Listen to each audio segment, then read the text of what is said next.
So is Huohuo actually worth it in version 3.1 of Honkai Sorrow? This is something that I want to go over in today's video. Now, the simple answer is no.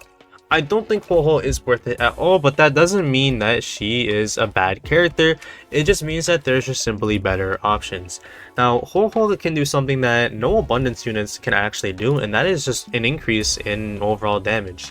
She's kind of like a pseudo harmony unit in a way. She doesn't buff you that much, but she can still increase some of your damage, but she does primarily focus on heals at the end of the day.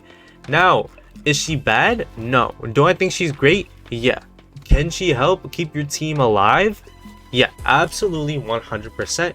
If anybody has Huohuo and they're still failing to sustain, it simply means that they have built Huohuo incorrectly.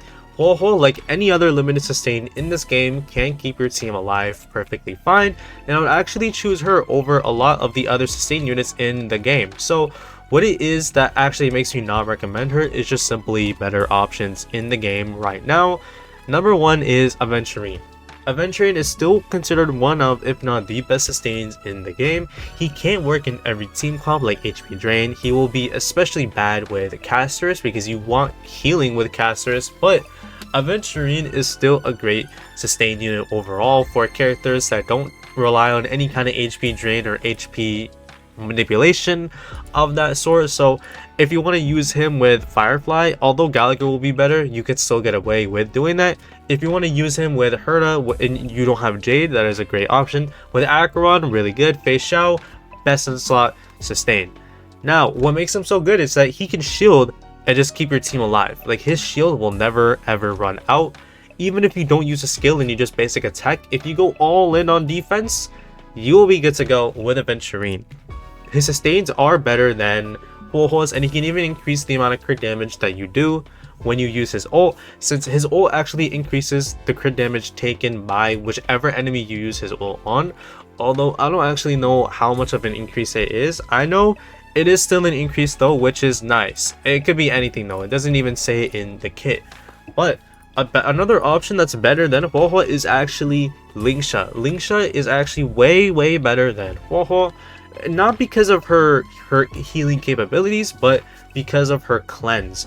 Now, I'm not sure if Huohuo can cleanse. I'm almost certain that she can, 99% sure that she can, but there's this really crazy thing that Lingsha has.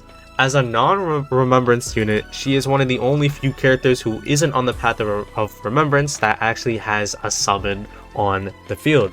Now, this summon is where you're going to be getting a lot of your heals from, because while Lingsha herself isn't, she's independent of the summon, still her summon it attacks really often. When you use her ult, it gives a 100% action advance for the summon, and the summon will just attack periodically throughout the cycle, throughout the turn meter, throughout just the battle as a whole.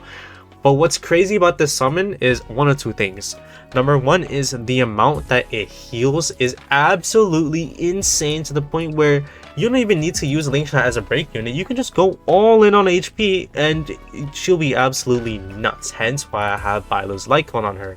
But another thing though is, this is the best part of it all, the summon, every single time it attacks, actually gets rid of one single debuff from every single ally on the field. This is absolutely insane.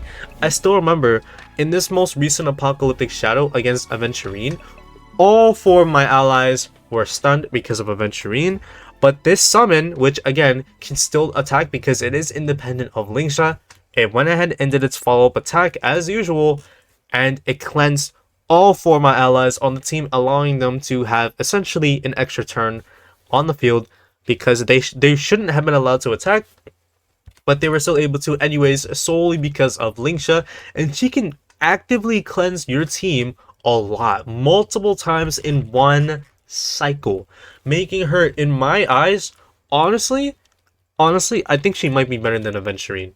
Aventurine can solely keep you alive, more so than Lingsha, but Lingsha can cleanse while Aventurine can't. And yes, Aventurine's effect res in battle is through the roof, but that doesn't mean that you can't be stunned or you can't have any kind of effect or paralysis on your team. At the end of the day though, between Aventurine and Lingsha, it depends on who is actually on, who you're actually facing against. When it's Huohuo, it's Aventurine easily, but at the same time, it also depends on your team comps as well. So there's a lot of different factors. You could play it safe and go for both, and if you were to do that, you will never, ever, ever have to pull for a single limited sustain unit ever again. And this does include Huohuo at the end of the day, because Huohuo has slightly been power crept, and that doesn't mean that she's not viable. Huohuo being power crept is actually not a bad thing. When we think of the term power creep, we think of Jingliu getting power crept and now she's not usable anymore. But Huohuo has been power crept in a different sense. There's just better options, but it doesn't mean that she's bad. It's just like, if you love Huohuo and you just want her, get her. I would recommend Huohuo if you really like her. But from a meta standpoint, and this is what this video is about, from a meta standpoint, there's just better sustains in the game. There are worse sustains. Huohuo is absolutely better. Huohuo, you might honestly have to go for Huohuo in this day and age if your only sustain is Japard. But there's just better sustains, and a rumor has it that Aventurine will be getting a rerun really soon. And Lingsha already passed her rerun pass, so she won't be coming back to the game for quite a while. But these two are the two best sustains in the game right now. Depending which one's better at the end of the day is based on which team comps and which environment that you are in the current battle.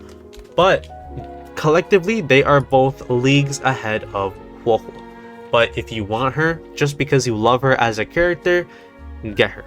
But that's it for this video. That's my thoughts on if Huohuo is worth it. It is a really nuanced answer. I think that she's good. I just wouldn't recommend her from a meta standpoint because there's just better options. But that doesn't mean that she's bad though. But that is it for this video. I'll see you. Goodbye.